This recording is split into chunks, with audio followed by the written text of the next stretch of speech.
je, je, je m'excuse auprès de mes amis si j'ai commencé avant. D'accord. Un grand bonjour à mes amis maghrébins et sénégalais, hein, Rachida, Esselmo, Ousmane, et puis Tahar, et puis voilà, tout le monde, Emmanuel, Robert, et toute l'assistance. C'est un réel plaisir de vous retrouver. D'accord.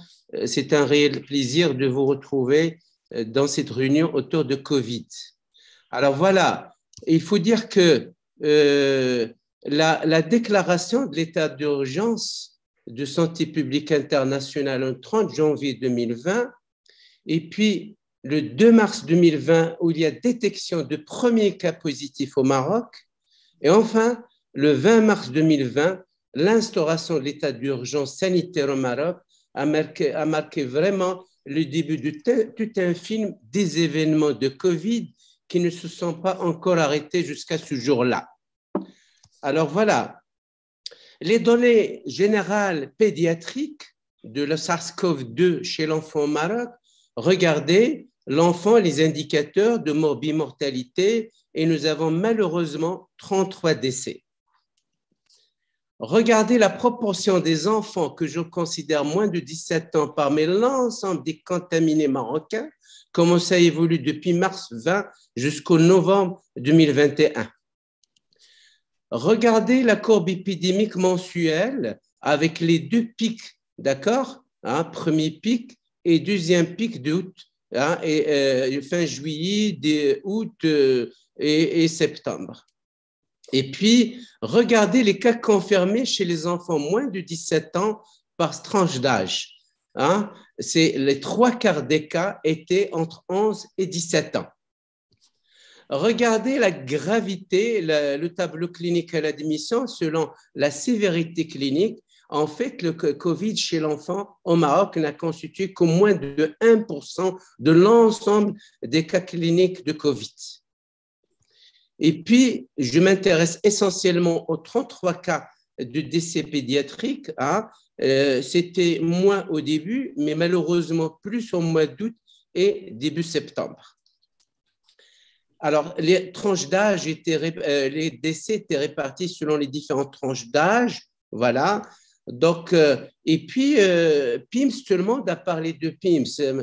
Entre juillet, sachez qu'entre juillet et octobre 2021, hein, nous avons 24 cas à Marrakech. Ce n'est qu'à Marrakech, alors que j'ai pas, il y avait 32 cas à Casablanca, une vingtaine de cas au Jida et ainsi de suite.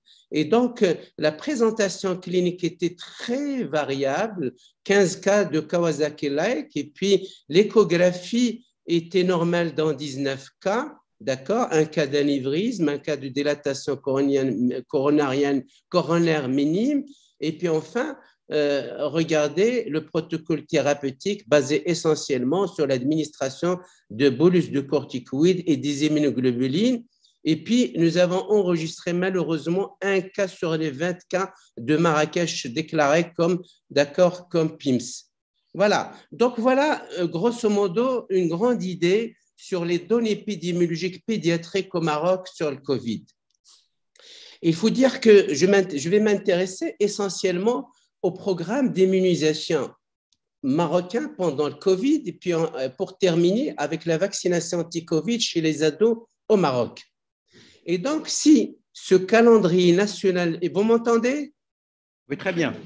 Alors, ce calendrier national de vaccination reste toujours une fierté au Maroc parmi les bons calendriers de l'Afrique. Et nous étions très soucieux. Pourquoi? Parce qu'avec le confinement, avec cette phobie de la maladie, les gens ont peur de se contaminer, de se déplacer. Et donc, nous avons peur que ça chute, que cette bonne couverture vaccinale va chuter. Et nous avons rappelé aux gens que d'autres maladies qui existaient déjà, comme la coqueluche, comme la rougeole, étaient largement plus, d'accord, ils ont un taux de reproduction plus important que le SARS-CoV-2. Et de là, la peur de l'interruption du service de vaccination et de cette augmentation des maladies évitables par la vaccination, cette peur de voir les cas se cumuler dans quelques mois et avec un risque d'épidémie de méningocoque, de coqueluche, etc., nous inciter à réagir. En fait, les principaux directeurs relatifs aux activités de vaccination pendant la Covid de l'OMS, les déclarations de l'UNICEF et puis l'Infovac Maroc, notre ministère de tutelle et la SOMIPEV ont joué un rôle très important pour éviter cette diminution de couverture vaccinale qui risque d'avoir des conséquences graves. Et de là, l'idée qui nous fait travailler, c'est d'assurer la continuité de la vaccination. En fait, à travers le monde, l'OMS, l'UNICEF, dès 2020, dès début 2020, avec le début de la pandémie, il y avait un recul dans un certain nombre de pays et partout dans le monde, un recul des vaccinations des enfants. 23, considérez-vous que 23 millions d'enfants, il n'y avait pas de vaccin de base dans le cadre du service de santé habituel dans un certain nombre de pays. Et puis, presque un tiers des pays à travers le monde ont vu, d'accord, une régression de la couverture vaccinale. Et de là, il y avait au début de la Covid une enquête au Maroc réalisée par l'UNICEF et le Haut Commissariat au plan, d'accord, pour voir est-ce que vraiment il y a un retentissement de Covid sur le programme national d'immunisation. Eh bien, il y avait 10%, à peine 10 à 11%. Ça a été un peu variable selon le milieu rural, urbain, entre le niveau socio-économique aisé, pas aisé. D'accord? Et parce que finalement, il y avait une réduction des moyens de transport, il y avait même certaines phobies dans certains centres de santé de base qui vaccinent plus de 95% des enfants marocains, il y avait ce confinement et il y avait ce problème de déplacement, d'accord, qui risque de retentir sur notre programme national d'immunisation. Si vous considérez, vous voyez les différentes provinces représentées ici, au début, l'activité normale était normale, presque 2/3 des cas, et les autres étaient affectés différemment concernant ces prestations de vaccination pour notre programme d'immunisation. Et puis, un suivi électronique chez les pédiatres a été réalisé concernant le comportement des parents. Au début, nous avons remarqué que 82% commençaient à hésiter à vacciner leurs enfants vu les circonstances épidémiques. Et concernant mes collègues pédiatres au cabinet, remarquez qu'il y en a qui disent qu'ils ont été poussés à vacciner, à ne pas lâcher, parce qu'il y avait les vidéoconférences que nous avons réalisées avec Infovac, Maroc et Somipev, et puis d'autres qui disaient qu'ils lisaient sur Internet, et d'autres disaient que voilà, qu'ils avaient lu les communiqués de notre ministère de Santé tutelle pour continuer à vacciner.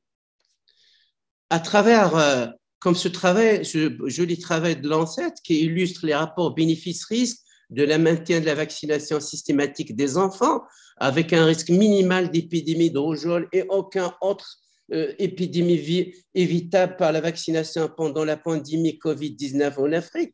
Regardez, le Maroc reste les pays qui ont plus bénéficié de la continuité de cette vaccination. Alors, quels impacts sur la programmation des activités? Eh bien, grosso modo, concernant l'approvisionnement du vaccin, il n'y avait pas de souci. Concernant la réduction des activités de vaccination, c'est plus la stratégie mobile qui était touchée par rapport à la stratégie fixe. Stratégie mobile, je rappelle aux collègues français que là où les régions enclavées, il y a des équipes mobiles qui vont se déplacer pour aller vacciner les enfants dans les douars et dans les coins qui sont difficilement accessibles. Et puis, on allait introduire la vaccination contre l'HPV. Eh bien sûr, ça a été reporté, d'accord, pour l'introduire dans des conditions meilleures. Voilà les résultats de notre programme de vaccination en 2020, une petite affectation de la vaccination BCG de l'hépatite B. Le RR, nous avons un drôle de vaccin qui s'appelle anti-rougeole-roubiole, et il n'y a pas d'Orient, d'accord, dans le programme national d'immunisation, il était peu affecté. Le pentavalent, il était très peu affecté. L'antipneumococcique, il était très peu affecté. Donc, grosso modo, avec ces chiffres des données nationales de notre ministère du tutelle, notre programme national d'immunisation, c'était peu affecté concernant les différents antigènes de programme. Alors, qu'est-ce qu'on a fait comme société, comme Infovac Maroc?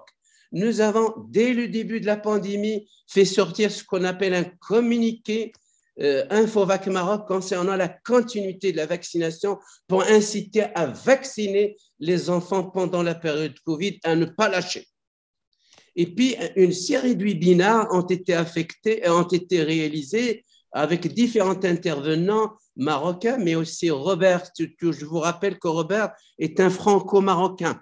Donc, il était toujours là aussi pour nous soutenir, d'accord? Et puis, il y avait notre ministre de la Santé qui était aussi avec nous pour nous soutenir et donner du poids à ces webinaires. Aussi, nous avons continué encore le mois d'avril à inciter les collègues à vacciner, voilà, et dire que la vaccination des nourrissons est essentielle pour nous éviter dans le futur, après le confinement, de faire face à de nouvelles épidémies de rougeole, de coqueluche, d'hémophilus. C'est la même chose et toujours le bulletin continue à travailler pour insensibiliser maximum de collègues à vacciner pendant la période Covid. Et puis après, c'est notre ministère du tutelle qui fait qu'on va un circulaire, des circulaires de santé qui incitent les structures de base à continuer et à maintenir cette activité, à réviser, à ajuster les prévisions des commandes de vaccins et à organiser des formations des animateurs de programmes. Je vous rappelle qu'au Maroc, que plus de 95% des enfants marocains sont vaccinés dans les centres de santé de base, à peine 3 à 50% qui sont vaccinés dans les cabinets. Voilà, vous avez reconnu un homme très courageux qui est Ousmane, qui était avec nous dans ce webinaire, d'accord, que nous avons organisé. Il y avait notre ami Mohamed Douaji, président des pédiatres tunisiens. Nous avons organisé aussi une réunion avec l'UNICEF, l'OMS, pour inciter les gens à continuer à vacciner dans le pays africain. Voilà, sur le plan immédiat, tout le monde a travaillé. La première chaîne, la deuxième chaîne, tout le monde est là pour sensibiliser, pour informer, d'accord, pour inciter les gens à aller emmener leurs enfants être vaccinés. Aussi, les journaux, voilà, là aussi, il y a notre responsable de programme national d'immunisation. Là, c'est le grand Moulay Saïd Afif qui est là. Et puis là, vous avez reconnu ce franco-marocain, Robert Cohen, qui est toujours avec nous. D'accord? Et voilà, nos collègues pédiatres aussi à Casablanca et partout dans le Maroc, dans leur cabinet, ils ont aidé leurs collègues à comment gérer la pratique de pédiatrie libérale en période de Covid, d'accord? Et ne pas avoir cette phobie aussi pour eux que pour les gens qui viennent et assurer, d'accord, les solutions hydroalcooliques, d'accord, tout ce qui est distanciation, le masque, etc., que ce soit dans les cabinets, que ce soit dans les structures de base. Regardez un modèle de structure de santé de base publique où les mamans qui ramènent leur bébé pour la vaccination avec le respect de la distanciation, avec leur masque, et ça s'est bien passé correctement. Regardez là, c'est une unité mobile qui se déplace pour aller vacciner, d'accord, les enfants et donner de la goutte de la polio orale.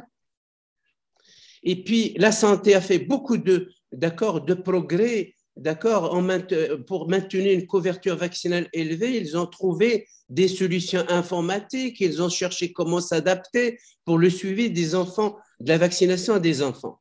Finalement, pendant la période Covid, la stratégie d'action s'est reposée sur une bonne communication bien ciblée, garantir une bonne sécurité, éviter la contamination, une bonne organisation, un bon suivi avec un objectif central, c'est améliorer la couverture vaccinale et l'optimiser au maximum pour l'intérêt de nos enfants marocains. Aussi, la semaine de la vaccination en 2020-2021 était toujours une bonne occasion pour relancer la vaccination différente avec le ministère de la Santé, avec la Société marocaine de pédiatrie, avec l'Infovac, voilà, tout le monde était là, d'accord, pour inciter les gens à se faire vacciner. Aussi, pour la prise en charge de la Covid, nous avons la SOMIPEV, Société marocaine des maladies infectieuses pédiatriques, a contribué de façon nette, d'accord, à établir, à rédiger le protocole, d'accord, de prise en charge des cas Covid pédiatriques. Aussi, l'Infovac Maroc et la société et la SOMIPEV se sont organisés pour répondre aux questions que posent les parents, que posent les praticiens chaque jour et adapter, les contextualiser et c'est un petit peu d'inciter les gens à aller se faire vacciner. C'est sûr, et partout dans le monde, que le Maroc, il faut dire que n'est pas touché par ce problème d'hésitation vaccinale qu'on voit dans les plateaux télé, qu'on voit dans les médias français. Parce que nous, les Maghrébins, les Africains sont très branchés sur ce qui se passe en France. Et là, pendant cette période de Covid, nous avons pu voir que cette hésitation vaccinale commence à s'installer. Et donc, nous avons dit qu'il faut être très vigilant. Et les capacités des vaccins Covid, vous savez, les vaccins anti-Covid, nous sommes partis pour une vaccination de masse. Et tout le monde, il avait une chanson sur cette immunité de groupe qu'il faut attendre coucoute, à tout prix, d'accord? Mais il y a toujours des obstacles. Cette hésitation vaccinale commence à s'installer, les inégalités, les problèmes de système de santé qui ne sont pas toujours égalitaires pour tout le monde. Et puis, tout ça, comment arriver à contrôler la pandémie? Les gens commencent à parler d'effets secondaires, les questions d'efficacité, est-ce que des vaccins efficaces ou pas, ces problèmes de mutation. Comme l'a dit Robert, est-ce que toujours le vaccin va être efficace sur le nouveau mutant? Cette dynamique de transmission de la maladie qu'on ne connaît pas très bien, nous sommes partis depuis le début vers l'inconnu, d'accord? Et déjà, nous commençons aussi à informer les Marocains sur chaque fois qu'il y a des variants, la capacité des vaccins actuels, comment ils peuvent réduire aussi, d'accord, la vaccination. Rappelons toujours le vaccin de la rougeole. On donne toujours l'exemple du vaccin de la rougeole qui continue à muter, pourtant le vaccin reste toujours efficace. Les réseaux sociaux, malheureusement, ils ont joué un rôle très nocif à faire, disons, la propagande des fausses informations. Ils étaient plus anti-vaccins que pour les vaccins.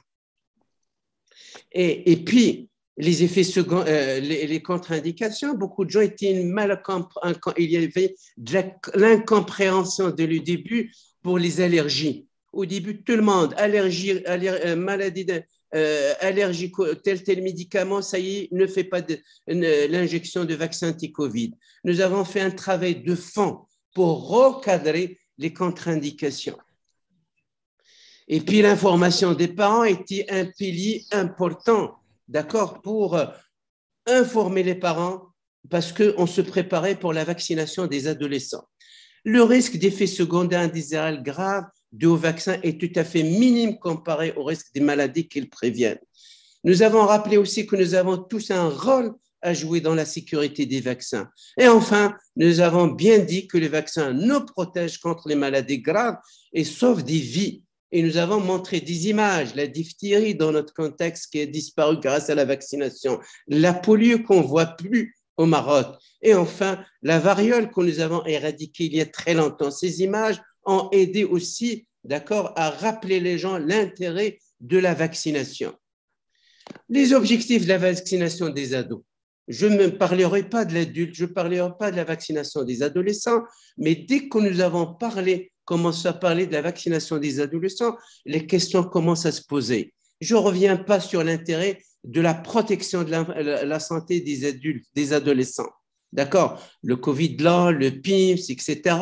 Mais surtout, sur l'amélioration de la vie sociale, scolaire et psychologique de nos enfants. Vous savez, nos enfants qui ont été enfermés pendant le confinement, entre nos pédiatres, on sait très bien que tout ça, ça a retenti sur leur santé psychique, d'accord, sur leur bien-être. d'accord, et la fermeture des écoles momentanément pendant une certaine période aussi, ils ont joué un rôle très important, d'accord, sur le retentissement psychologique, d'accord, sur nos enfants. La vaccination des adolescents, nous avons essayé de démontrer à notre population qu'il a des bénéfices individuels et collectifs. La vaccination des enfants, nous avons montré à nos praticiens et aux parents qu'il y a une balance bénéfice-risque plus en faveur de la vaccination. Que pour rechercher une immunité de groupe, et l'enfant est un pays où il y a plus d'adultes jeunes, il faut aller vacciner les ados pour augmenter cette couverture vaccinale. Concernant l'acceptabilité, il ne faut pas parler que aux parents, mais nous devons aussi, d'accord, produire un langage clair, précis pour nos adolescents. Le consentement, heureusement que avant, c'était très facile pour nous au Maroc, parce que lorsque les bébés sont ramenés par leur maman, leur papa au centre de santé, c'est comme un consentement spontané. Alors que pour les ados, ça change pour nous. On n'était pas habitués à vacciner des ados. Et donc, voilà, il fallait faire un travail de fond. Et enfin, le type de vaccin, il y avait toute une discussion sur l'efficacité, sur les variants. Nous avons les 3 vaccins, plutôt 4 vaccins au Maroc. Il y avait le Sinopharm, qui a suscité beaucoup de discussions. Nous avons l'AstraZeneca, que nous avons utilisé sans souci, sans problème au Maroc, en dehors de cette histoire des thromboses. Nous avons le Johnson & Johnson et nous avons aussi le vaccin de Pfizer. Alors, la vaccination des adolescents contre le Covid, il fallait que la Société marocaine de pédiatrie, l'Infovac Maroc et la Société marocaine de pédiatrie devraient prendre leur position claire vis-à-vis d'accord de ce vaccin. Et dès le début, nous avons dit que la SOMIPEV, l'Infovac, la Société marocaine de pédiatrie ont analysé les bénéfices que pourrait apporter la vaccination des ados. Les données de pharmacovigilance plus robustes qui viennent de l'Amérique du Nord, d'Israël, où cette vaccination a largement débuté, nous devraient inciter à aller vacciner nos adolescents. Et donc, nous avons beaucoup travaillé pour réussir cette vaccination, à mobiliser les professionnels de santé, qu'ils soient des pédiatres, des médecins généralistes, sans oublier les pharmaciens, qui jouent un rôle très important dans cette chaîne. La campagne d'information a essayé de trouver une communication adaptée à nos adolescents et aussi vis-à-vis des parents pour leur parler de la sécurité de la vaccination. Et enfin, au milieu scolaire, il était nécessaire de coordonner entre le ministère de l'Éducation, d'accord, l'éducation et le ministère de la Santé. Et puis là, ça continue aussi les informations à distance, comme ce webinaire que nous avons fait avec le responsable du programme d'immunisation, les personnes responsables sur la vaccinovigilance à Rabat, les pharmaciens, etc., qui a beaucoup aidé, d'accord, à diffuser les bonnes informations. Donc, pour terminer, au 8 décembre 2021, le Maroc, je vous rappelle qu'il a 37 millions d'habitants. La première dose pour les 12 à 17 ans, voilà ce que nous avons vacciné, d'accord? Et dose 1, dose 2, et la deuxième dose. Donc, déjà, vous avez regardé 2 millions, voilà. Alors, pour les 18 ans et plus, voilà ce que nous avons vacciné, 21 millions, première dose, 20 millions, deuxième dose, d'accord? Au total, nous pouvons dire pour la première dose, 24 millions et demi de Marocains qui sont vaccinés et à peu près 23 millions de deuxième dose d'enfants, de Marocains qui sont vaccinés si on mélange adolescents et adultes, d'accord? C'est vrai, il y a la troisième dose, ça trébuche un petit peu chez nous, d'accord? J'espère que d'accord, que les gens sont plus conscients avec le nouveau variant à aller se faire vacciner. Voilà, je vous remercie mes chers collègues pour votre écoute.